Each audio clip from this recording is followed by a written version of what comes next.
Hello guys, what's up? This is Boy Okit. Welcome back to my page. And for today's video, meron lang po akong i-share sa inyo guys kung paano mag-layout ng bahay, kung paano gumawa ng kubo, kung paano gumawa ng maliit na kubo. So ito po guys, papakita ko po sa inyo na sa likod po natin. Yun ang itinatayo ko ngayong ginagawa kong kubo guys, dito po. So ngayon guys, papakita ko sa inyo kung ano ang mga pangalan ng ginamit natin para makabuo tayo ng isang kubo. Okay, let's go!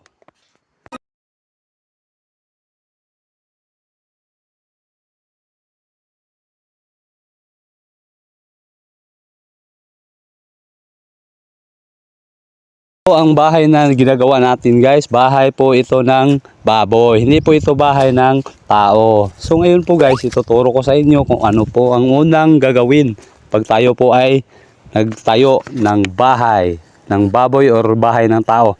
So ang una po guys ay maglalagay tayo ng butterboard. Ito po ang butterboard. So ayan, kwadrado po yan, kwadrado. Tapos dito po lalagyan ko dito sa gilid, tapos sa kabila para po maging kwadrado siya. At ngayon po, pagkatapos natin lagyan ng butterboard ay maglalagay tayo ng lubid dito, isa. Tapos ito namang guhit na to ay ito po yung sukat ng kubo na gagawain natin guys. Ayan, ito po yung sukat. Maliit lang po to guys. Bali 6 by 8 po to. Maliit lang. Kasi baboy lang ang titira dito. Kaya po, ang susunod nating gagawin, lagyan natin ng mga sukat sa gilid. 6 by 8. 8. Tapos, doon sa gilid, 6. Pagkatapos lagyan ng sukat, maglalagay tayo ng lubid.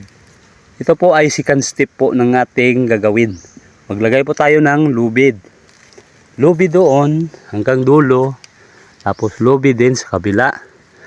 Yan po ay tamang pag-layout ng ating gagawing bahay ng baboy. Bahay ng baboy or bahay ng tao.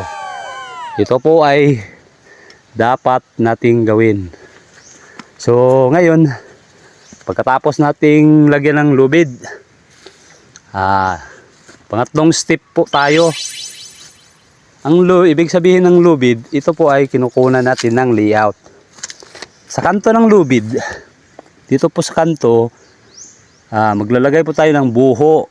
Yan, huhukayin po natin yan. Tapos doon sa kabila, sa kabila, sa kabila. Bali, 4 po na poste po ang gagawin nating bahay ng baboy. So ngayon, katapos nating lagyan ng buho or hukay, ilalagay natin yung poste. Yan, ilalagay natin itong poste. Tapos hulugan natin para kahit hindi siya matuwid, kahit hindi siya kahit baluktot po siya, dapat pa rin nating hulugan. Tunton. Paglagay po tayo ng tunton. Kung wala kayong tunton, mm na lang ang gagamitin natin. Mm. Ibig sabihin ng mm, mata. Ayan. So, mata-mata lang gamit natin dito kasi baluktot naman yung mga poste natin. Pagkatapos natin maglagay ng poste, lagyan natin ng brace para hindi magpabago-bago yung poste natin, hindi nagagalaw. Ayan, hindi gumagalaw. Ayan, pagkatapos ng maglagay ng mga brace sa gilid, lalagyan natin dito ng kahoy. Yan, ito po yung nilagay natin kahoy. Ang ibig po sabihin nito, double purpose po ito. Double purpose. Sinadya ko tong kahoy na to, nilagay ko to dito kasi meron po itong purposes. Ito po ay ginagamit nating pang damba at siyempre holder ng ating mga poste para hindi gumalaw. Tingnan niyo, tibay no?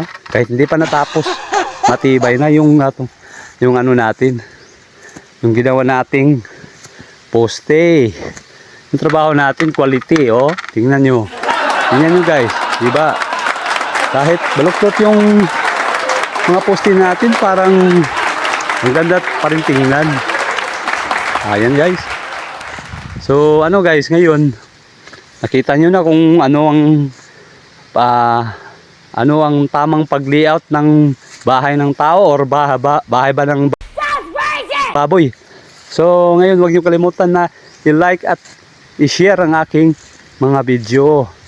Please follow Boy Okay Vlogs. Thank you po. Salamat.